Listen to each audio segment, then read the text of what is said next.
Hello and welcome to week 3 of vry102, Introduction to V-Ray in Maya and 3ds Max. We are looking at a render from the end of week 2's class. We have our scene here. It's got an HDR mapped onto a V-Ray dome light, and we've got a sphere light and a rectangle light. Also in the scene, as you may recall from weeks 1 and 2. You can continue with your own file, or if you prefer, you can use the scene, plain V-Ray scene vo3.ma file that I will have available to you. Basically takes us through to the end of week 2. You'll have this set up and ready to go. In this week's class, we're going to finish the lampshade conversion to V-Ray materials. We're also going to import a couple of candles with glass jar holders so we can get some refractive materials going on in our scene. And lastly, we are going to turn on GI and take a look at the primary and secondary bounce engines and what it does for the illumination in your scene. Okay, so let's get started on converting our materials for the table lamp over. Here's our blue base. It's kind of an enamel painted. So we're going to go in with a Ward BRDF for the V-Ray material. We'll give it some reflection. Now I'm going to turn Fresnel off for right now. We'll come back and take a look at how the reflection is doing once we get some renders of it, but definitely know it's going to be a pretty diffused. So we'll go to about a 0.6, and the more noise in the reflection specifically, the more we have to up our reflection subdivs for that, so we could avoid having to turn up our overall subdivs to get that noise out. So this is a pinpoint way of getting rid of any noise in this base. So we'll evaluate that. We'll keep that at 8. And we'll go ahead and get our blue into our little swatch. There it is. And then pick that blue and assign it. And that would be the only object that's blue. Same thing with our little socket here. It's going to be a shiny black. Here it is. It's currently a Fong. So we've got a V-Ray material here. I'm going to change the BRDF to a Fong. Make that pretty reflective. And again, I'm going to kill Fresnel on it for now. And it'll be kind of a glossy shiny, so we'll keep the reflection gloss fairly high, and of course we're going to want a black color for our diffuse, and we'll have to see how the reflection pans out to see how much reflection we're going to want through that black. We'll go ahead and select everything with that black material and replace it with our V-Ray material. Now, here I've got a metal material, which is this Fong. It's got a pretty low cosine power. That's what gives it that wide shine. We're going to replicate that with a V-Ray material, obviously. And let's take a look at how we can get the best metal. Now, I'm going to change the BRDF to a Ward for this because that's, I find, good for metal.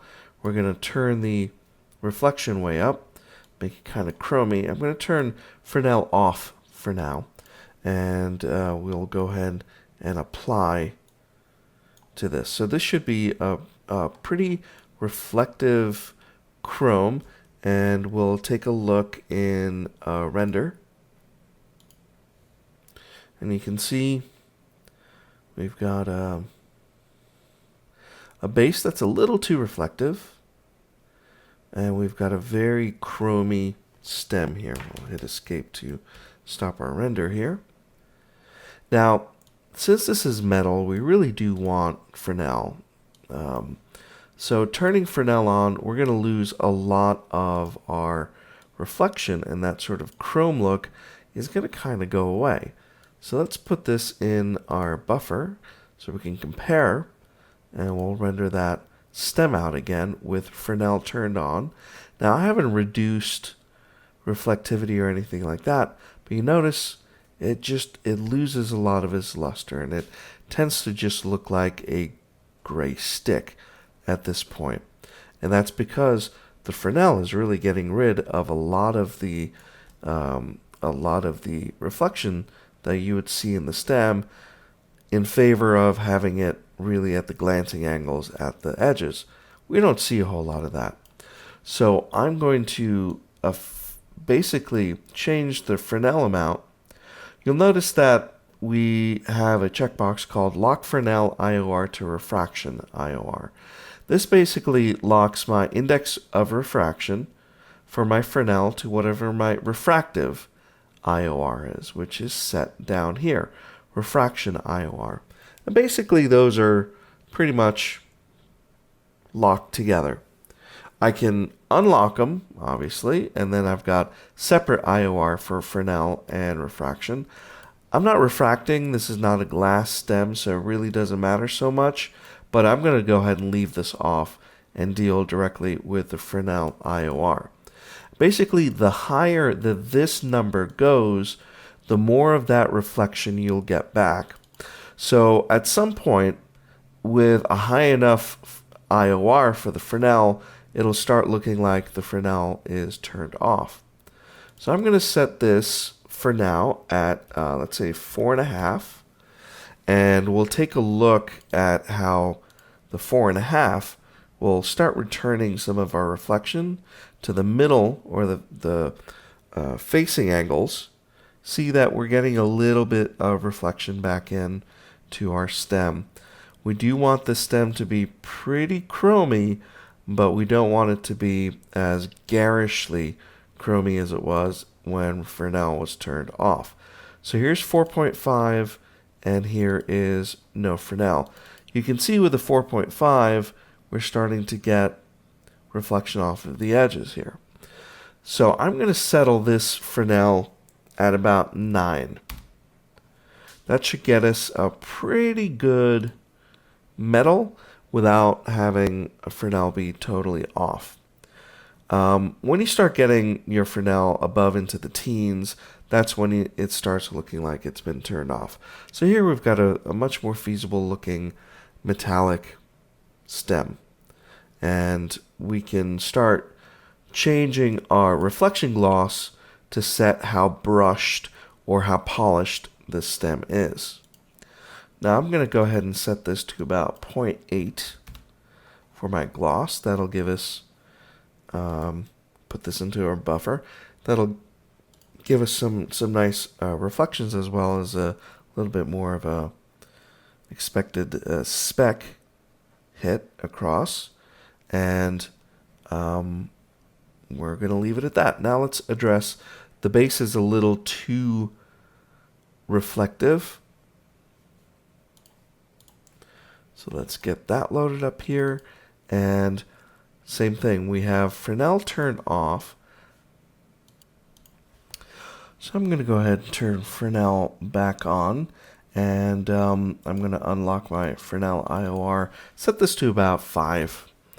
And take a look at our amount. Probably want to reduce that a little bit and get our glossiness a little bit lower as well. And that should do it for our base.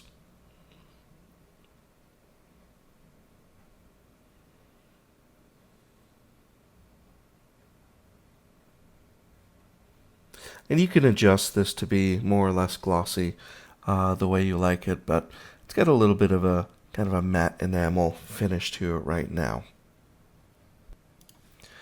Now our plastic seems to be doing all right. Now remember, we have this HDR environment. So this should catch a little bit of a environment reflection, especially if we're looking up the lampshade like that. We'll take a look at that render. And yeah, it's looking pretty good. You know, cheap, shiny plastic from a cheap little kid's lamp. Now, we can see that there's obviously light in the lamp, but it's not really coming through our lampshade.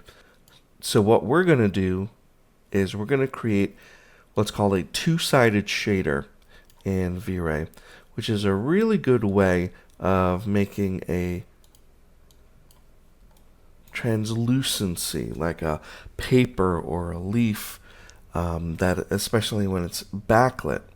And what the two-sided shader does, it has a front material and a back material. So we're going to make two V-Ray materials for our lampshade. Now, I've been remiss in naming my nodes as I go along. So I'm going to call this lampshade front and lampshade back. A really good habit to get into. And we'll call this lampshade two-sided. And we just need to find the existing lampshade. And it is blend number 5. So I'll drag that down here and we'll take a look at all of their little graphs here. Here's the coloring for my lampshade. Now here's the front. We'll take the coloring from the map that we have directly to diffuse color. And then what we're going to do is for the lampshade back, I'm going to create the same texture. So I'm going to grab that file node. We're going to go edit, duplicate shading network, and that'll give me the file as well as its placement. Now, just to be super OCD about this, obsessive compulsive, I'm going to delete my placement, and I'm going to middle mouse button drag the existing placement and click on default. This way, this one placement node is running basically the placement and the repeat values for both these files. The reason I made a copy of this is that I'm going to go into its color balance and I'm going to give it a little bit of an orange glow to it to make it brighter. So let's say we're going to go about here, and this will feed into the diffuse color of my back shader.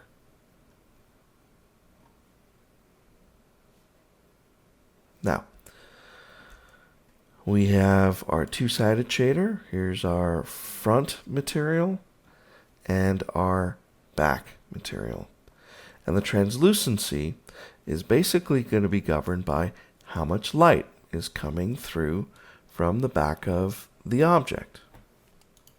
Now, to exaggerate that point a little bit, I'm going to go into the outliner where we'll find the sphere light that's back here. And I'm going to double its light up to 60. We'll take a look at how this is going to render out. Oops. Make sure I've actually assigned the two-sided material. There it is. So two-sided, we're assigning it. Make sure it's assigned. Yep, it's assigned. And let's try this render again. Now you can see overall it's a little bit more yellow. We have basically the translucency is coming through on the two-sided shader in a very even sort of way, but we really want that light to come through, and it's not really coming through. Even if I jack up my intensity, let's go to 240 and get a really bright light in there, we're not going to notice much in the way of this two-sided shader. Matter of fact, you see nothing has changed The light is definitely brighter, we can see that, but nothing has changed. And why is that?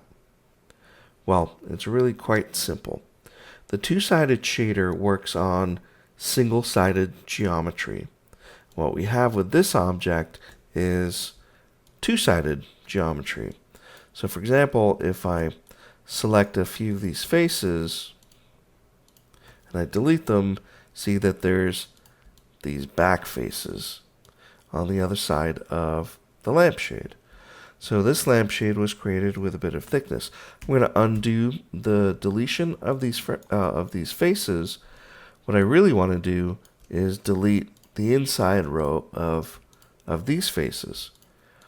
Now, you can go in, you can select all these faces and get rid of them.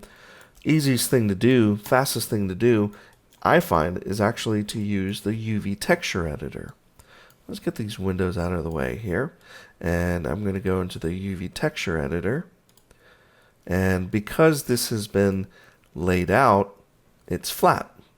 So if I start selecting some faces, I can tell that these are my front faces, and then these will be my inside faces. So if I select the very top all the way to the very bottom, this will show me, let's dim my image so I can see it a little bit better, show me that this is the range of my faces. So if I select faces in here,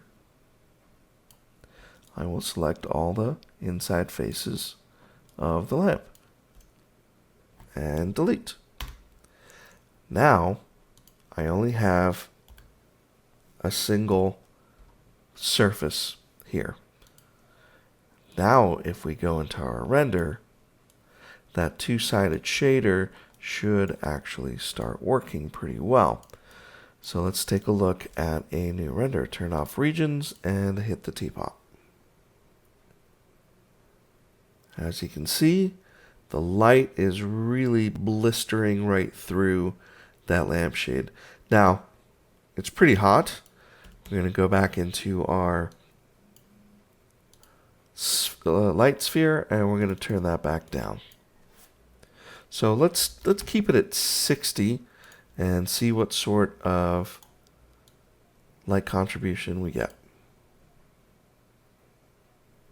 That's starting to look a little bit more like it. And there's the two-sided shader working. Now remember, you do need a single-sided surface, so we deleted the inside faces of our lampshade to make this work out, and it's working pretty well.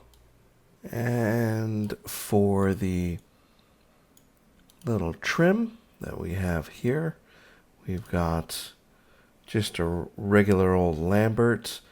We don't need to make that a two-sided shader, so I'm just going to go ahead and connect to the diffuse color on the blue, and we'll replace that with V-Ray shaders as well. We can go ahead and take a look at our camera view to see how our render looks from here.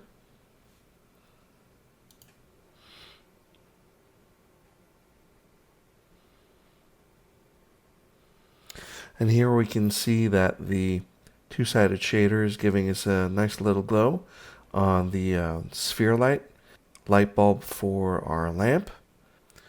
And this is where we sit.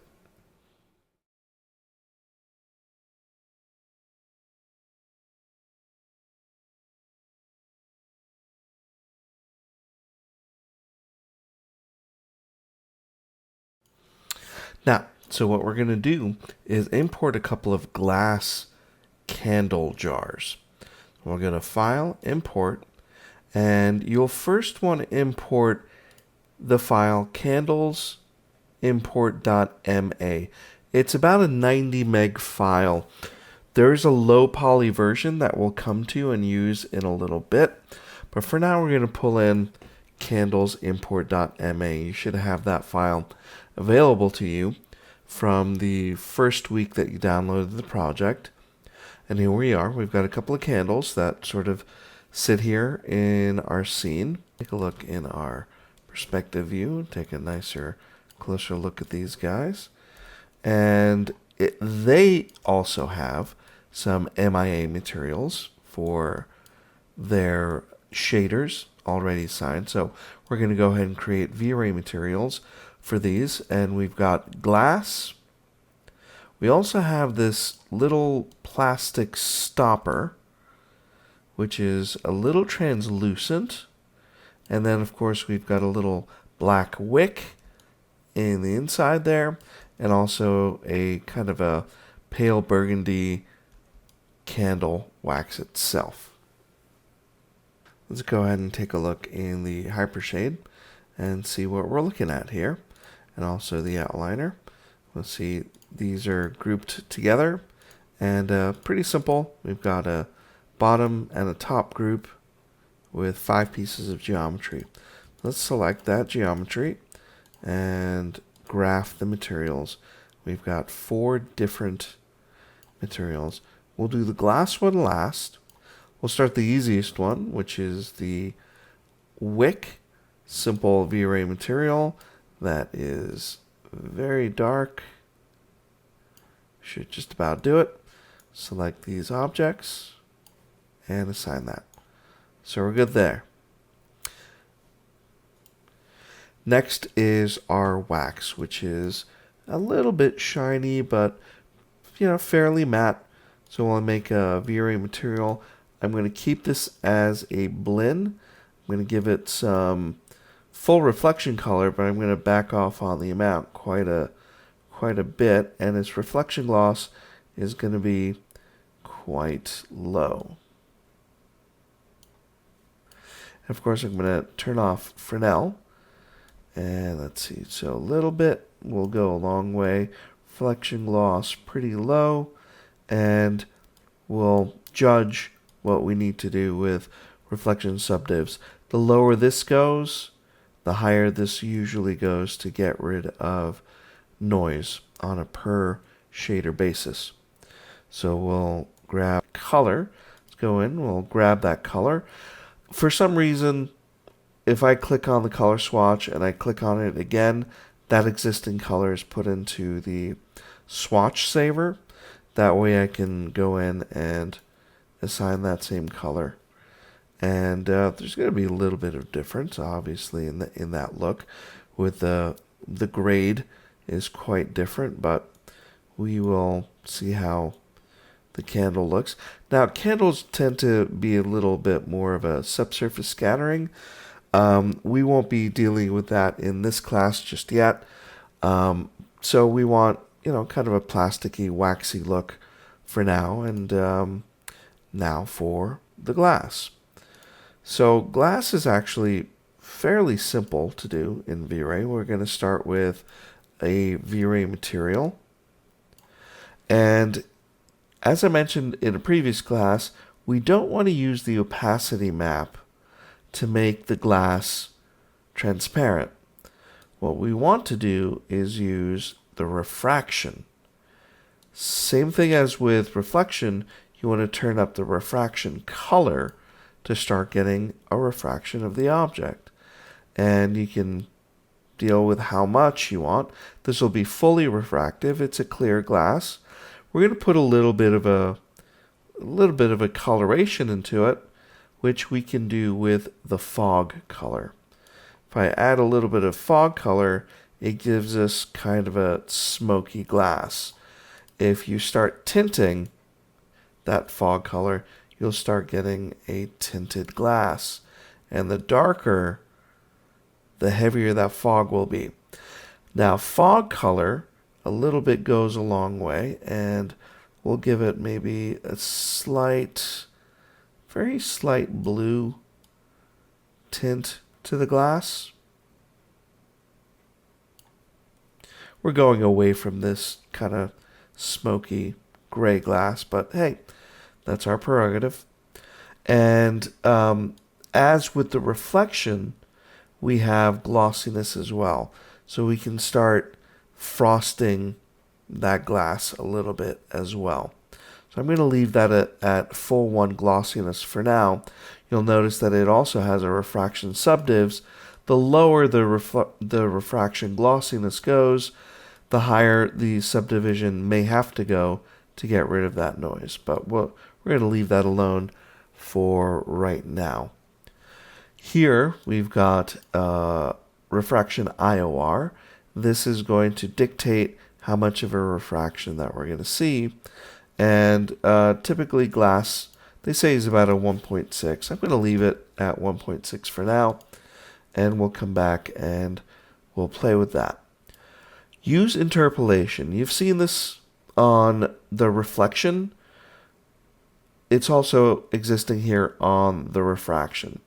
And what interpolation will do is, instead of the, I guess you could say, brute force way of using subdivs to mitigate the noise from a diffuse reflection or a diffuse refraction where it's kind of blurry, you can use interpolation to kind of speed up the process. However, in my experience, interpolation leads to a lot of noise, especially when you've got animation going on. You'll get a lot of flicker, and generally, only if you're having a really hard time with fine-grained noise from glossiness being pretty low would you want to start dealing with interpolation. But that's just me. I'm going to leave interpolation off, and we'll see how our refraction looks in a moment. That's pretty much it for the glass. You do not use the diffuse color for the color of the glass. Use the refraction's fog color for the color of the glass. Let's put on a little bit of reflection. We'll put it on a fog, and we'll get reflections up. We have Fresnel turned on, and we'll keep Fresnel turned on. And I'm going to unlock my Fresnel IOR so I can set about a 4 on my reflection for the Fresnel effect. We'll go ahead and select all the objects with the MIA glass shader, and we will go ahead and assign our V-Ray glass shader to it. Now notice we've lost our specular a little bit. That's because our reflection gloss is pretty high. I'm going to bring the reflection gloss down. That'll put the specular back up on at least our shader swatch. And we're good to go with the glass. Finally, we have an MIA shader for that plastic sealer that is this object right there. Little plastic sealer there. We need to do kind of the same thing as we did with the glass, because the plastic is translucent. So actually, instead of creating a whole new one, hit delete, I'm going to take this one, I'm going to duplicate it. So we'll go Edit, Duplicate, Shading Network. That saves us a little bit of the time that we've spent. Now, instead of that slight tinge of blue in our fog color, I'm going to make that more of a gray. Now, because it is kind of a translucent plastic, our refraction glossiness is going to be fairly low. Now, just to make things a little bit more clear, I'm going to turn my reflection glossiness all the way up, and I'm going to turn my Fresnel IOR back to 1.6 so we can really see what's going on in here.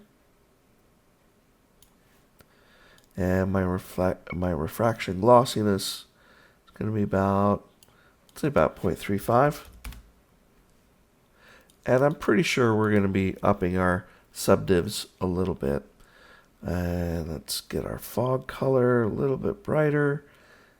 And we'll select the old MIA objects and assign them to the new V-Ray. Now, it doesn't show easily in the viewport 2.0 here. So you may want to turn on your wireframe on shaded so you can kind of see what's happening. I'm going to leave that off, and let's take a look. We'll go into the hypershade. I'm going to delete my unused nodes, which will get rid of all those MIAs that we brought in. And before we go, I'm going to go ahead and save what we've got because I can see a crash coming any minute now.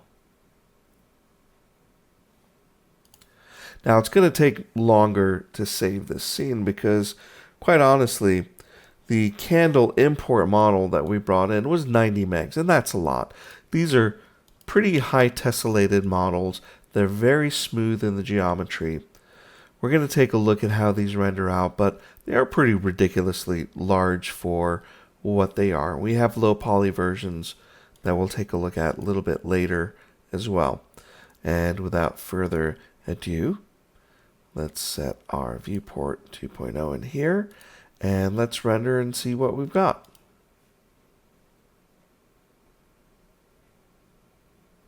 You can see the first glass candle is up, and we're going to want to take a look at these candles and how well they're rendering out a little bit closer. But so far so good. We've got a kind of a glass thing going on.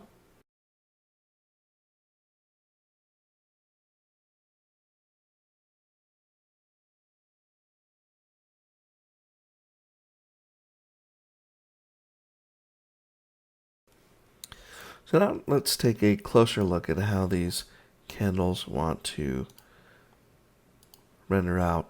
So if you actually want to see the candles, you might want to change your renderer to one of the other ones. And I'm going to go ahead and render this scene. We'll start judging the look of the candles based on this view. And here's our render.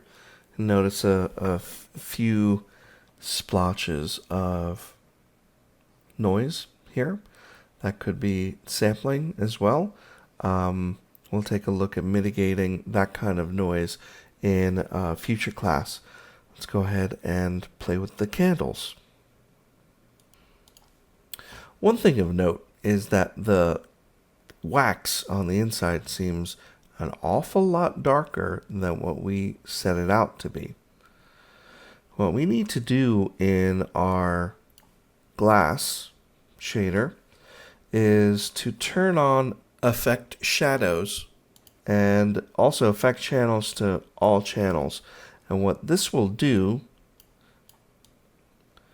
so turning on affect shadows will get you what you expect to see out of that glass, at least as far as the color of the wax goes. Now we'll also want to do the same for the little plastic sealer.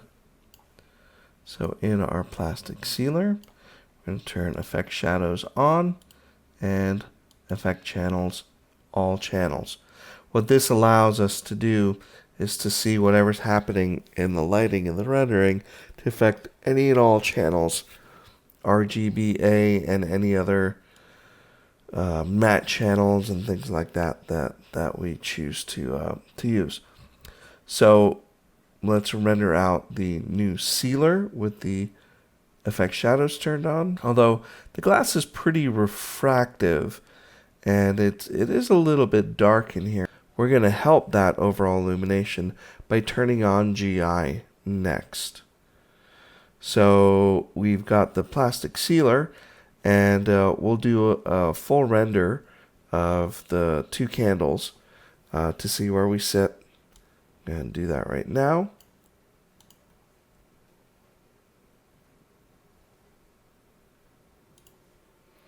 And as you can see, our wax is showing up much better through our glass.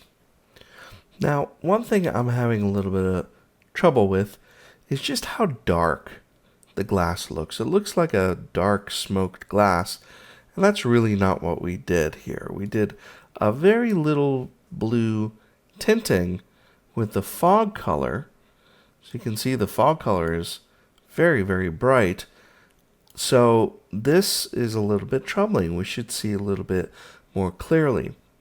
That has everything to do with the reflections.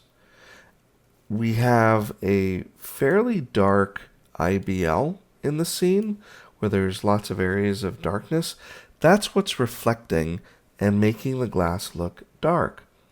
We do have Fresnel turned on. If we turn Fresnel off, we're going to get a very reflective, almost polished metal look. And that's not what we want. We do want Fresnel. We just want to bring the Fresnel down. Now, we have a Fresnel IOR and a refraction IOR. They are not locked together, but I'm going to go ahead and lock them together. This will make my Fresnel IOR, which is at 4, it's effectively going to make it 1.6, because that's what our refractive IOR is. If we have our Fresnel IOR set to 1.6 instead of 4, we'll get less reflection. We'll get it in the glancing angles, but in the facing angles, we're going to get a lot less reflection, and we should be able to see a much clearer glass. You can see that yellow of the airplane coming through much, much nicer now. This is going to give you a much nicer glass look because we can actually see more of the refraction. With that Fresnel we had, it was covering up our glass with more reflection, making the glass look a little bit more opaque than it should be. Now we're really getting the colors of our wax and our background. But essentially we have a much nicer glass at this point, and if I render the whole scene, we'll take a look at it in its completed stage.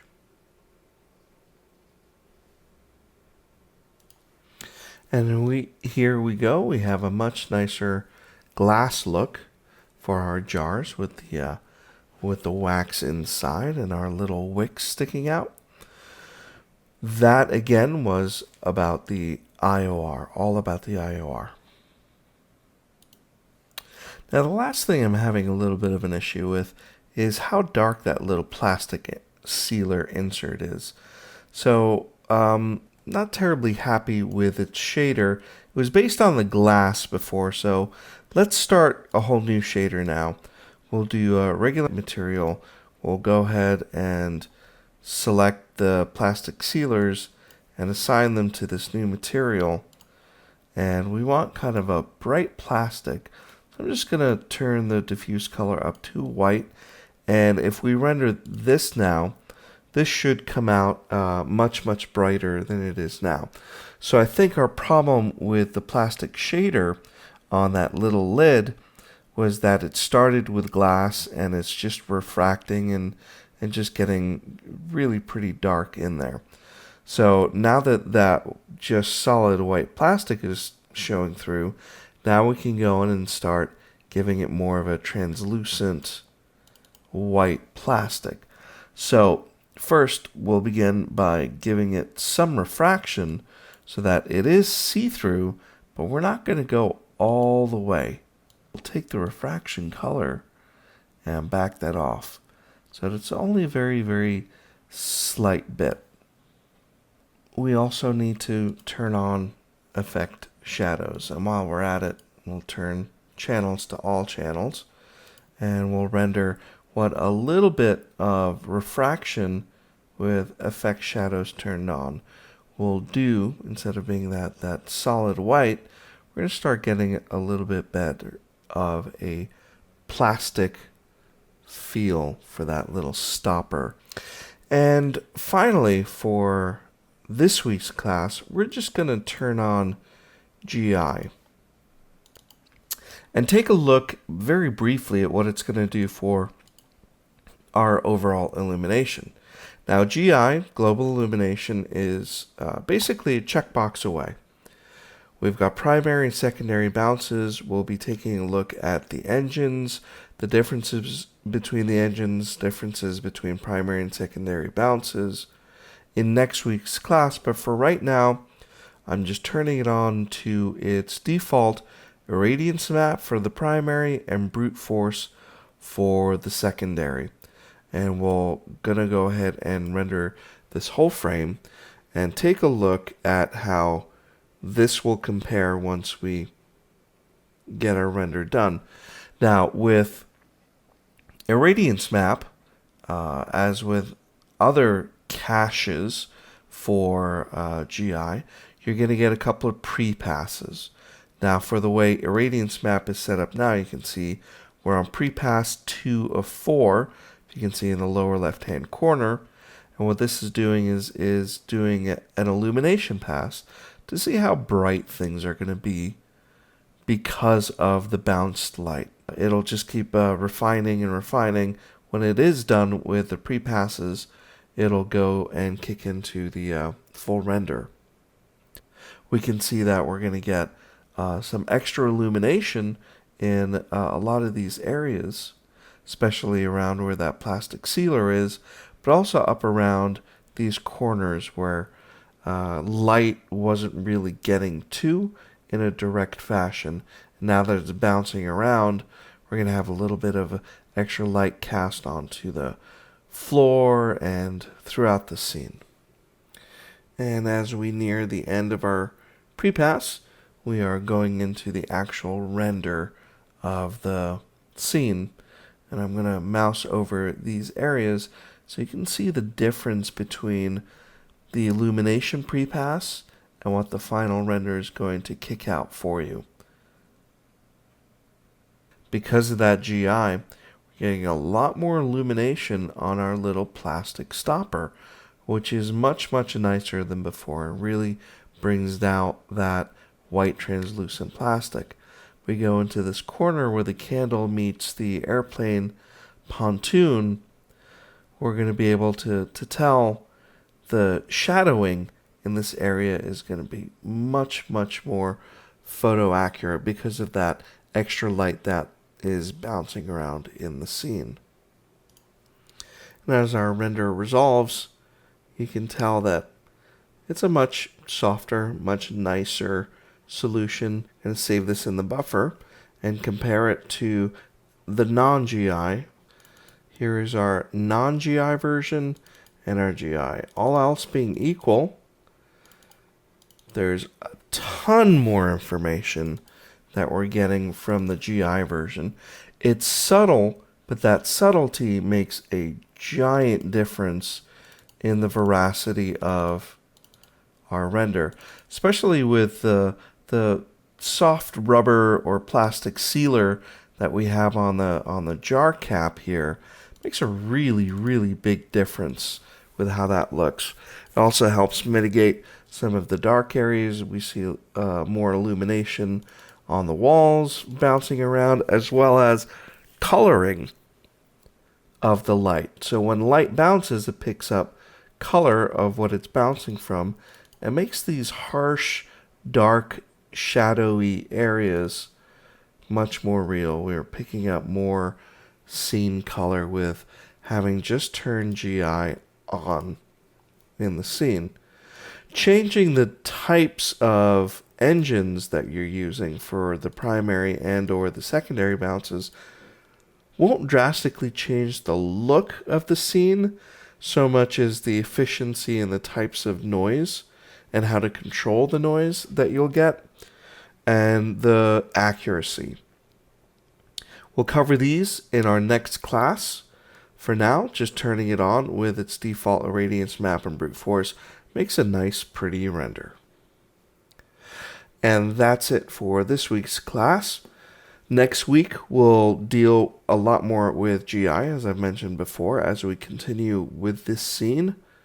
Have a good week, and I'll see you on the forums if you have any questions. Stay tuned for the 3ds Max recap of this.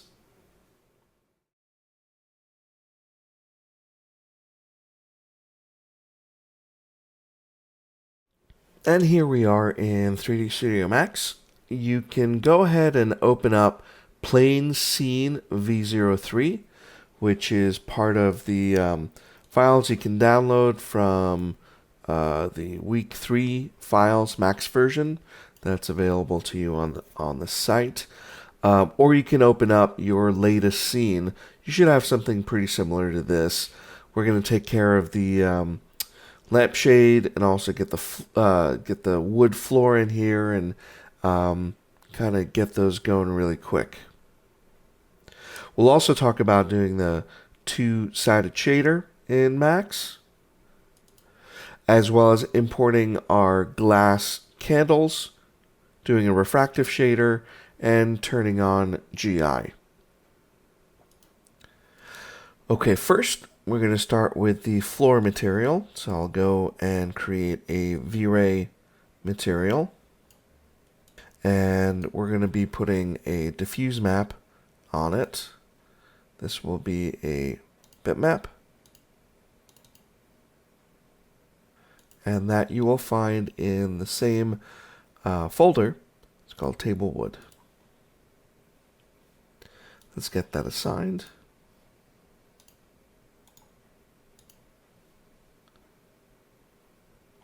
And we'll make this a Fong BDRF, which is found right here in the BDRF rollout. Change that to a Fong, make it a little shinier. And we have a Fresnel automatically turned on for the reflection. I'm going to turn it off for right now so we get a quick look at how this is going to render with a full reflection. Of course I have to turn on reflectivity by giving it a reflection color. So we'll make it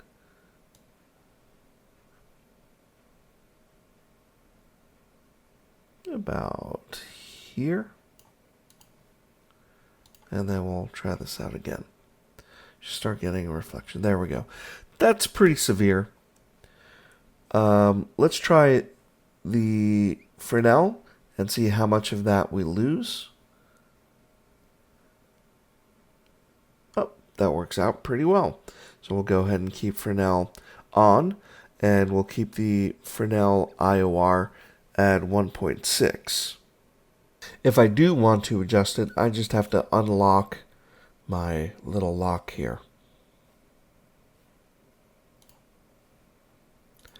Now, I want to back off on the glossiness of my reflection, so I'll just reduce my reflection gloss to about 0.7, and we'll take a look, we'll render out the floor, and we're going to get a nicer little duller reflection, which looks more like a good surface for a table or floor. Now, you're going to want to name your materials as you go along. It really helps out. I have not been doing it as we go along, but it is really a good habit to get into. Indeed, you'll want to do that for pretty much everything. This is the decorative box material. It just makes things a lot easier to keep track of. Now, in the main body of this class on the Maya side, we learned how to create a two-sided shader for the lampshade, which is what we're going to do next. We'll see that vry two-sided shader is right here. And same thing as in Maya, we've got a front and a back material. So what we have to do is create a front and a back material. So if we take a look at the existing material here in C Materials, it's Blend 5. We'll pull over an instance of it. Here's our bitmap. This is the standard shader that's currently on there now, but this is the guy that we really want, is that bitmap. We're going to reuse that. So let's create the front shader or front material. We're going to use a V-Ray material for the front. I'm just going to go ahead and call it lampshade front right now. And I'm going to attach the diffuse color to that bitmap. We'll go ahead and assign it.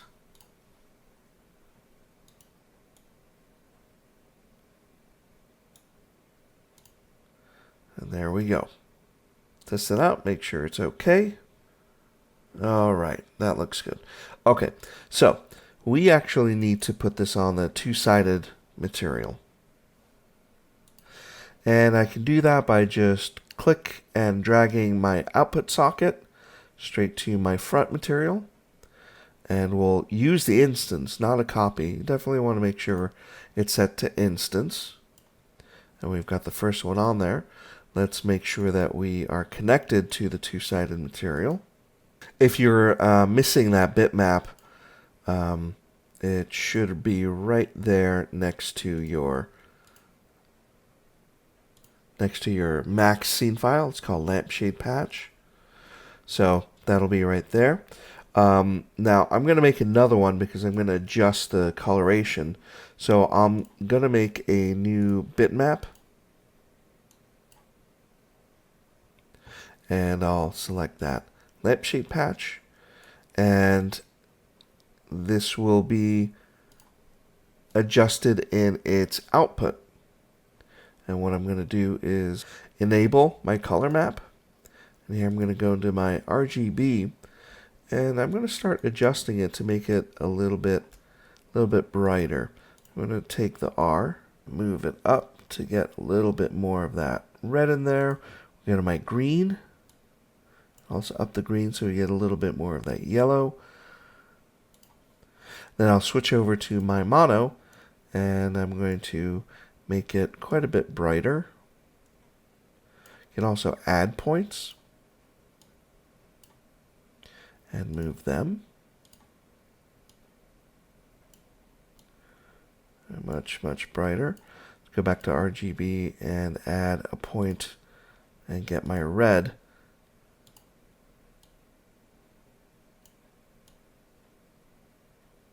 More red in there. Make it nice and exaggerated. There we go. So here's our back material and our front material. So back over to our two-sided shader, which I'm going to go ahead and call the lampshade two-sided. And I'll be dragging the output socket from my brighter bitmap over to my back material. Now you'll notice that it won't let you do it. You have to enable it first.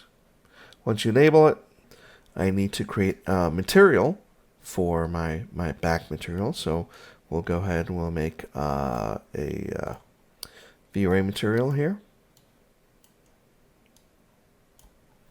And I'll be taking that brighter bitmap, that back color, putting that into my diffuse map.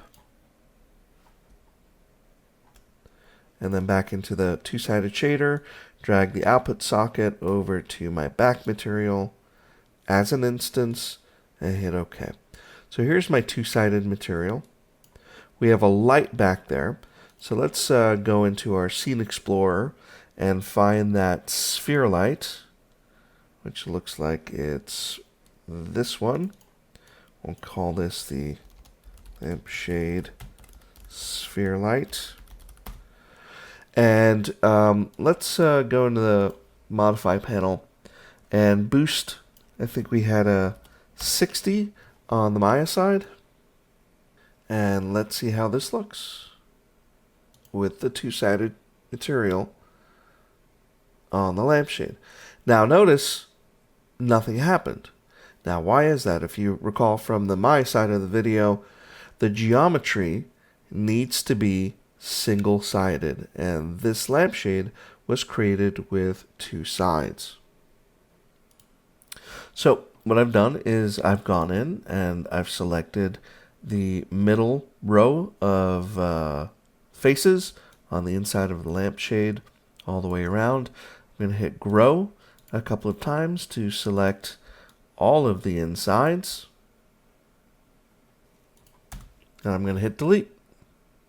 So now my faces go all the way through. So this is now single-sided.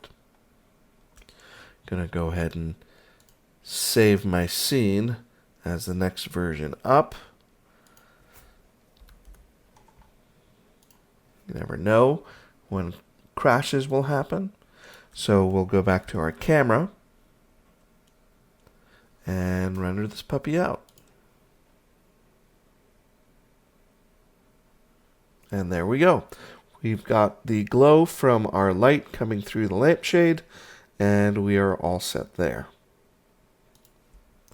Now that we're done with the lampshade and we're happy with what it looks like, I'll leave the stem, the base, and the socket materials over to you to create on your own. You can follow the same parameters and attributes on the Maya side of the video, as well as if you want to take this trim on the lampshade and turn that a blue version of the same texture.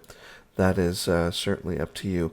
Again, this part of the video is just to show you the differences in the UI and workflow, so I won't be going in through every single detail like I do with my video. Instead, what we're going to do is we're going to merge in our candles and create the refractive glass. So we'll go into Merge and the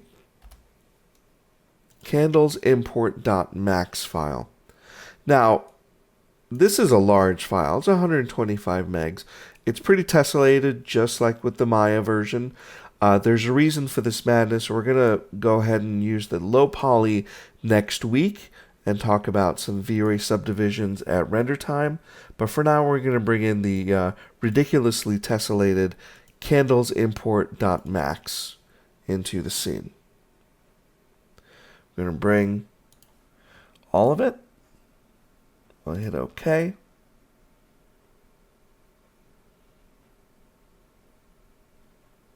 And there we go. We have a little bit of a positioning issue here. So we'll just have to go into our Scene Explorer and find our two candle groups. Here they are. And select them both. And we're going to move them so that they're not intersecting with our scene. So if we go into our camera and kind of get a gauge of just about where they should go. Now, we need to create glass materials for our candle holders. So we'll start with the V-Ray material and get right into it.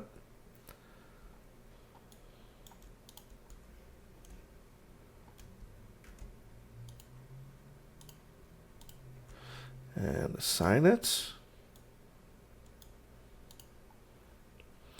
And we'll call this candle glass.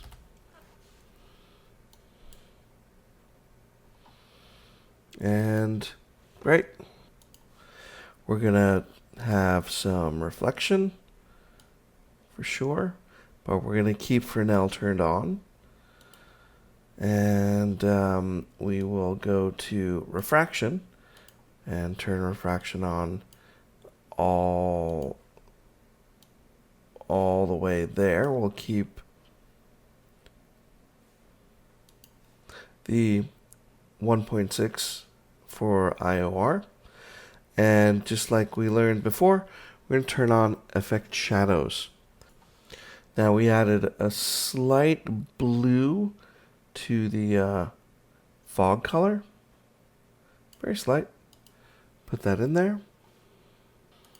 And we want to make sure we've got all channels, 4 effect channels under refraction.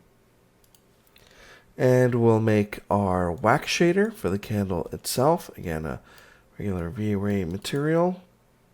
Call this candle wax. And we had kind of a burgundy color, a little bit dark, but we're about there. And our Scene Explorer. And there we go. Our wicks had a regular black V-Ray material. That should be pretty easy to create.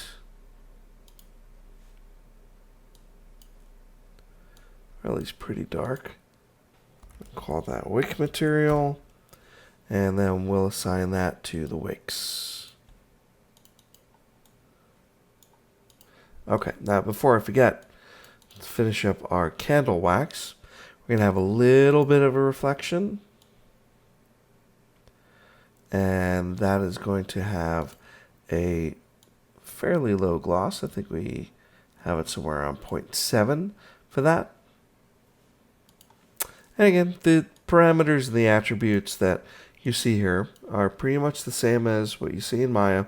So you can go back and check to make sure what we've done in Maya, you can replicate those numbers pretty much verbatim here. It's all the same.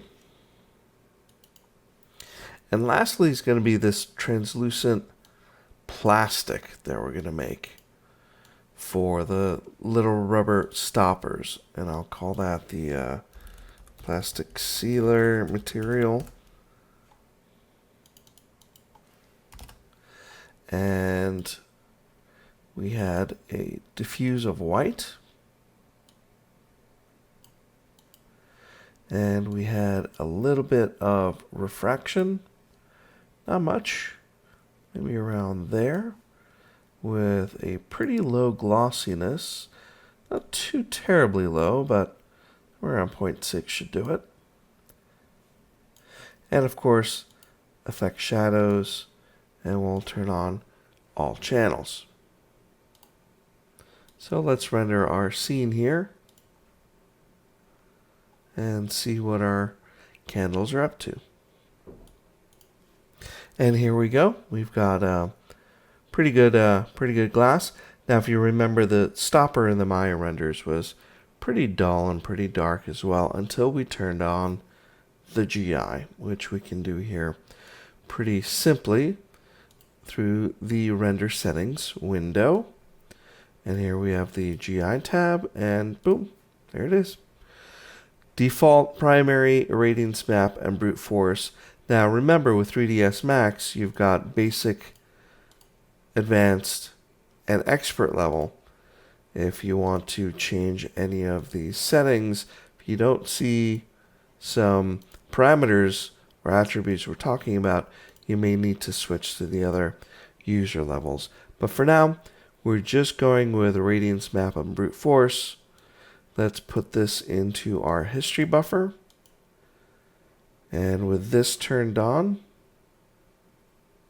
let's render this guy again and see how well it turns out. Here's the pre-pass. Same as with Maya, we're going to have a few different pre-passes that will start refining, getting nicer and nicer. Matter of fact, actually, I don't think we signed the stoppers. Let's go and make sure we have our rubber sealers assigned to our plastic. There we go. Now we should see them popping up much better in the GI pass. Oh, there you go. You can see a little bit of brightness coming in the pre-pass. So we should get the same result as we did with Maya. When the GI is turned on, these rubber stoppers will come to life. And there's the rubber stopper. It's got the illumination it needs now with GI turned on. And as you can see, slowly we're getting that nicer, softer look. A little bit more illumination on the walls here as well.